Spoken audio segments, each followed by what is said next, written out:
Hello friend, welcome to another video tutorial. Today we will discuss about the superbugs or antibiotic resistance. First of all, we must know about the what is superbug. Superbug किसे कहते हैं? Superbug are the microorganisms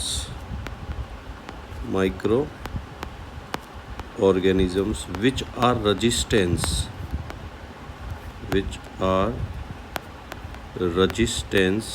to antibiotics. Resistance to antibiotic. Then what is antibiotic resistance? Means वो bacteria या microorganisms microbes on which antibiotics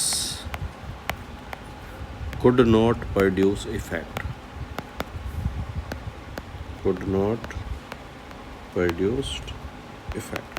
यानी कि वो micro organism जिनको antibiotics दे करके उनकी ग्रोथ को नहीं रोका जा सकता. Growth could not be stop. Secondly, they can not be killed.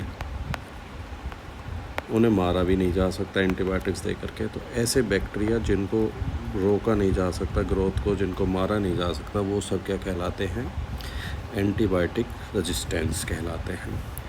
और अगर जो देखा जाए पूरी दुनिया में, जैसे अगर जो इंडियन हैं, इंडियंस आर द इंडियंस जो हैं वो भी आजकल सुपर बग्स बनते जा रहे हैं. क्यों बनते जा रहे हैं? Let's see. उसके बारे में डिस्कस करेंगे. पहले देखते हैं कि सुपर बग बनते कैसे हैं बैक्टीरिया या माइक्रो ऑर्गेनिज्म. मान लो दिस इज़ द बैक्टीरिया. तो जैसे स्टार्टिंग में बहुत सारी जो मेडिसिन्स बनाई गई थी वो बनाई गई थी इस बैक्टीरिया के जो एक सेल वॉल होती है जो पेप्टिडोग्लाइकेन की बनी होती है. तो बैक्टीरिया की जो एंटीबायोटिक जैसे पेनिसिलिन थी वो बनाई गई कि भाई बैक्टीरिया जब ये डिवाइड करेगा और अपनी दो सेल बनाएगा, कॉलोनियाँ बनाएगा, तो ये सेल वॉल ना बना सके. तो पेनिसिलिन जो है वो सेल वॉल फॉर्मेशन को रोकती थी. ठीक है. धीरे धीरे बैक्टीरिया इसके लिए क्या हो गया? रेजिस्टेंस हो गया. तो पुराने अगर जो आप 2000 के आसपास देखोगे तो सबसे ज़्यादा पेनिसिलिन यूज़ की जाती थी.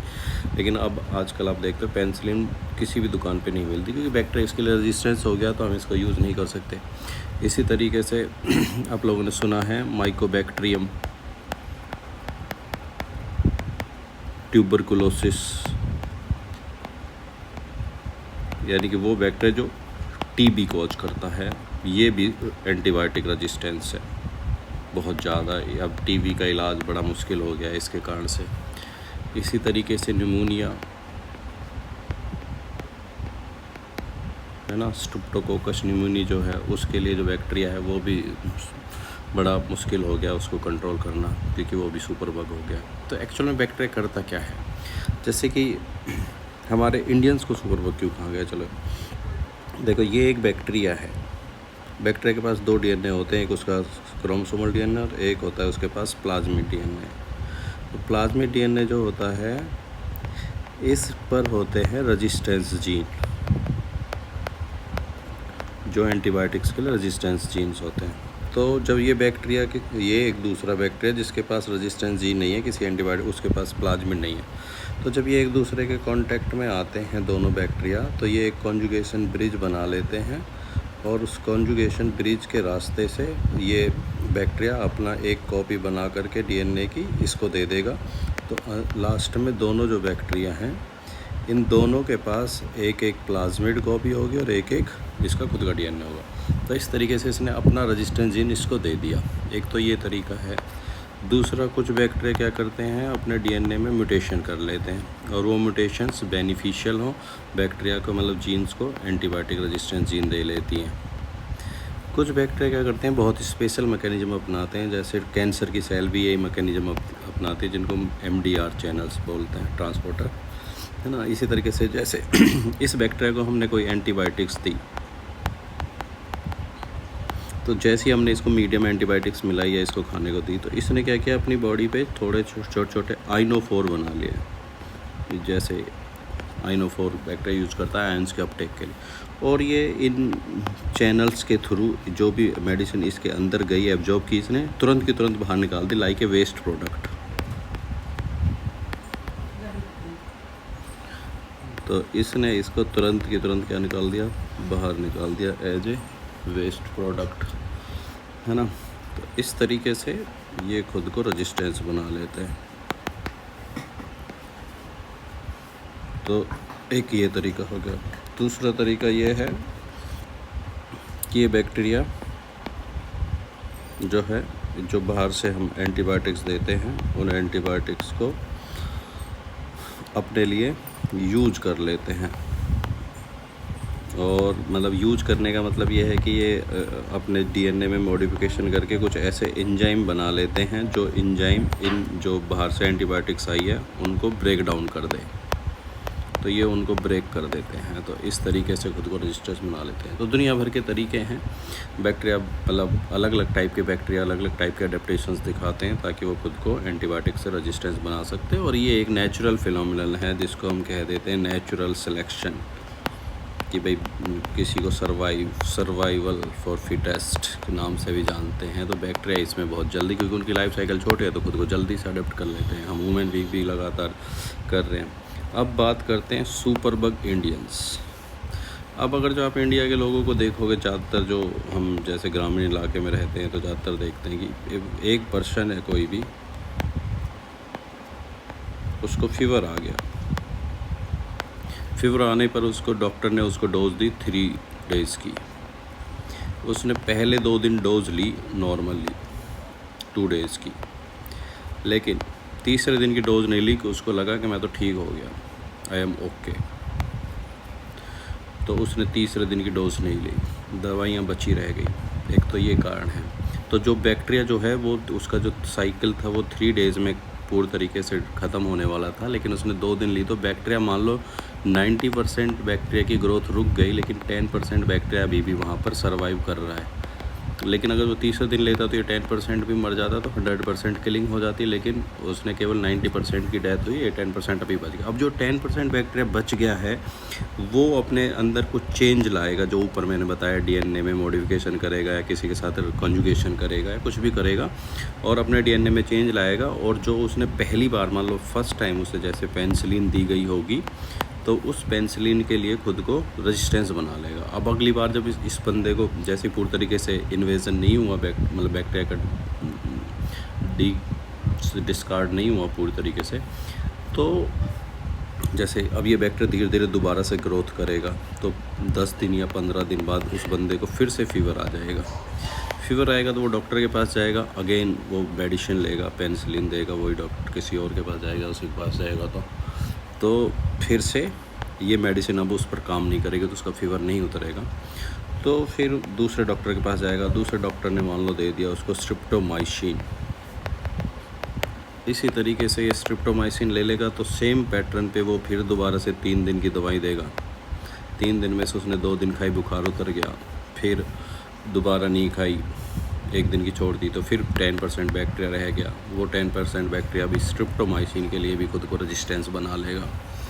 और ये 10% जो बैक्टीरिया बचेगा फिर दोबारा 15-20 दिन 1 महीने के बाद दोबारा से फीवर लाएगा, फिर तीसरी दवाई लेगा। ऐसे कर करके जो खास करके इंडियन जो हैं लोग, तो इस तरीके से मतलब पूरा वो कोर्स जिसको डॉक्टर बोलते हैं कि भाई कोर्स पूरा करना पड़ेगा, नहीं कर पाते हैं। फॉर एग्जांपल अगर जो जैसे अब टीबी की बात करें, तो टीबी के लिए रेजिस्टेंस क्यों हुआ? टीबी में 9 मंथ की डॉट दी जाती थी, और इसमें ये था कि अगर जो इसमें बीच में 1 दिन भी आप गोली नहीं खाते हो या आपका टाइम पीरियड मिसमैच हो जाता है 24 आवर साइकिल से, तो फिर आपको फर्स्ट डे से मेडिसिन शुरू करनी पड़ेगी, फिर 9 महीने की चलेगी।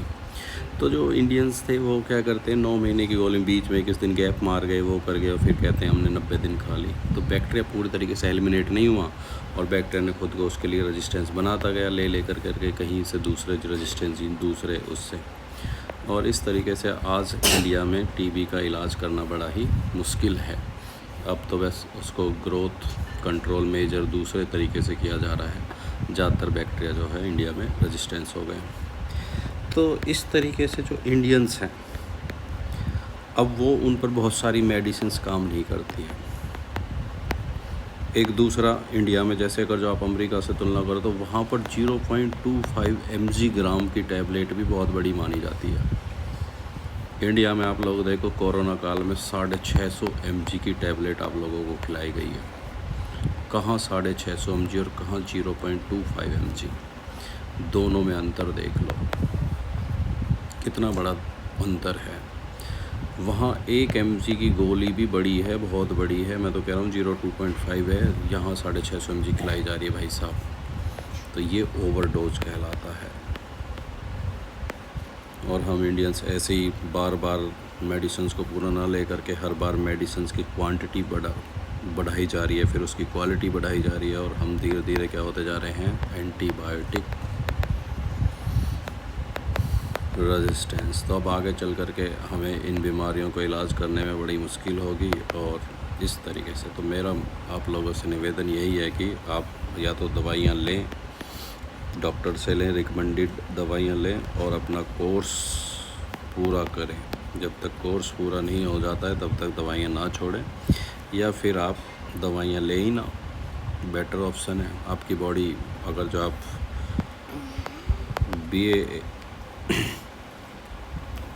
BAMS को मानते हैं तो उसके अकॉर्डिंग तो ये है कि दवाइयाँ इलाज नहीं करती हैं, बॉडी खुद इलाज करती है। वैसे हमें तो माइक्रो ऑर्गेनिजम्स की ग्रोथ को रोकना है, तो उसके रोकने के बहुत सारे नेचुरल तरीके हैं। व्यायाम करें, बॉडी से पसीना निकालें, एक्सरसाइज करें, खुद को फिट रखें, अच्छा मतलब हेल्दी फूड खाएं। तो ये बहुत सारे और तरीके हैं खुद को फिट रखने के लिए। और हमेशा डॉक्टर के रिकमेंडेशन में ही दवाइयाँ लें। खुद से बहुत सारे लोग खुद में अपने आप में एक चलता फिरता डॉक्टर हैं। अनपढ़ लोग जिन्हें कुछ पता नहीं है दुनियादारी का, वो भी खुद भी मेडिकल, और ख़ास करके देश की जो ये स्थिति लेकर के आए हैं, वो लेकर के आए हैं ये मेडिकल स्टोर वाले, खुद को डॉक्टर ही समझने लगते हैं। मेडिकल स्टोर खुद को डॉक्टर समझने लगते हैं। डॉक्टर की 100 रुपये की फ़ीस बचाने के चक्कर में या 200 रुपये बचाने के चक्कर में लोग सीधा मेडिकल स्टोर पे जाते हैं, उससे बोलते भाई जुकाम हो रहा है दवाई दे दो, वो दवाई दे देता है। और फिर लोग उसको, वो भी ऐसा ही है, वो भी ऐसी दवाई देता है कि चलो लो 1 खुराक ले लो, 1.5 खुराक ले लो, भाई बुखार हो रहा है 1 गोली दे दो, 1 गोली ले ली। इस तरीके से चल रहा है। तो ये मेडिकल स्टोर वालों का भी बड़ा रोल है इंडियंस को सुपर बग बनाने में। दूसरा, हमारा खुद मैं तो मानता हूँ कि खुद इंसान की गलती है, जो खुद वूमेन जो बीमार है उसकी गलती है, उसको अपनी बॉडी की केयर करनी चाहिए। तो हम खुद उसके लिए जिम्मेवार हैं। तो मेरा आप लोगों से यही निवेदन है कि या तो दवाइयाँ लें तो उनको पूरा लें, और पूरा लें तो ठीक से लें, पूरा कोर्स पूरा करने के बाद ही लें। तो आज के लिए इतना ही है। Thank you.